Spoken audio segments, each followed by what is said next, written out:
10. The origins of the Cherokee. A centuries-long stable and highly developed society was already irrevocably threatened by the very first European contacts. Centuries before the first European sails appeared on North America's horizon, the Cherokee already ruled the mist-shrouded valleys of the Appalachian Mountains in what is now the southeastern United States. Archaeological evidence reveals that their ancestors had inhabited this land for many centuries before. When Spanish expeditions first encountered communities in the 16th century that likely belonged to them, they witnessed a highly developed world. 7 clans formed the backbone of a society with council assemblies, regional leaders, and a finely structured political system. Agriculture, hunting, and trade ensured prosperity. Thus, one of the most powerful indigenous cultures on the entire continent emerged. Yet with that first contact began a development whose dark consequences still echo today. 9. The encounter with Europe. Trade and diplomatic relations brought the Cherokee not only new goods, but also deadly diseases, dependence, and political manipulation. Toward the end of the 17th century, British traders pushed ever deeper into Cherokee territory. Firearms, metal tools, and textiles found their way into their villages, while animal pelts paid the price. But the Europeans brought something far deadlier: smallpox, against which no one was prepared. Entire epidemics swept through the population and nearly wiped it out. Then came the intrigues. The British, French, and later Americans struggled for supremacy. To survive, the Cherokee were forced to forge alliances, yet in doing so they became increasingly entangled in colonial power struggles.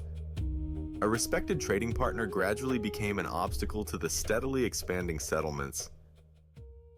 8. Adaptation to the United States. Even a constitution, education, writing, and extensive adaptation could not protect the Cherokee from removal and dispossession. After American independence, many Cherokee chose a courageous path: peaceful coexistence with the young republic. Leaders such as John Ross and Major Ridge advanced reforms intended to save the nation. The Cherokee created a written constitution, established schools, and printed their own newspapers. Most remarkable was Sequoyah, who around 1821 invented a syllabary that caused literacy to soar. Impressed politicians counted the Cherokee among the so-called 5 civilized tribes. Yet even this adaptation failed to shield them from the economic hunger of the expanding United States. 7. The Georgia Gold Rush. Economic greed and the desire for land outweighed treaties, property rights, and the survival of an entire people. In 1828, disaster struck. Gold was discovered on Cherokee land in Georgia. The discovery unleashed the first major gold rush in the United States and drove pressure on indigenous territory beyond measure. White settlers poured in and seized land that legally belonged to the Cherokee under treaty. At the same time, President Andrew Jackson rose to power and aggressively pursued a ruthless policy of removal. Greed for money, hunger for land, and blatant racism merged into an extremely dangerous combination. Countless treaties recognized the Cherokees' rights, yet they were carelessly torn apart. The true objective was never the gold itself, but control over fertile land. 6. Worcester versus Georgia. Even a victory before the Supreme Court remained meaningless because the political leadership was unwilling to enforce the ruling. In 1832, the conflict finally reached the Supreme Court of the United States.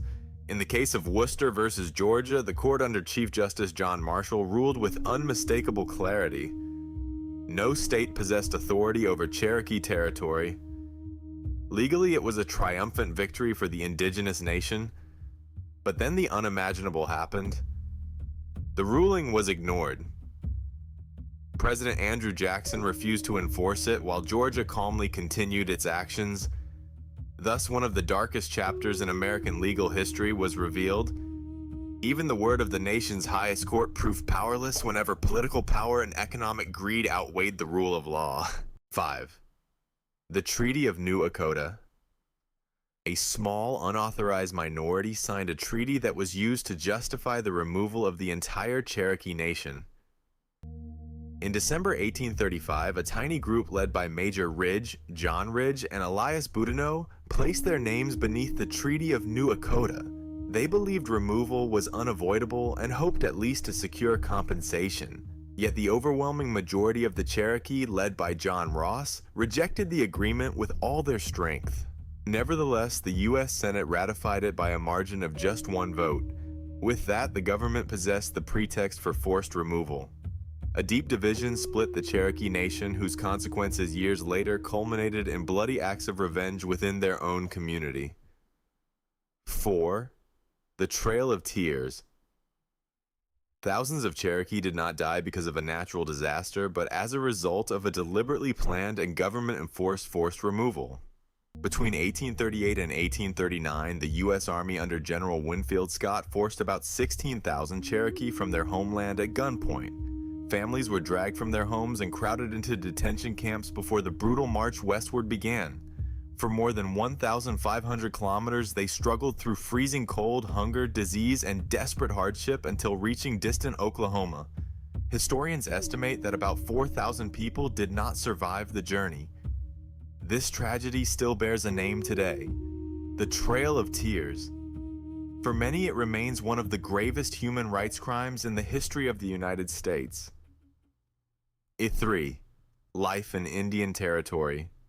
The removal not only claimed countless lives, but also triggered deep internal conflicts that led to further violence within the Cherokee community.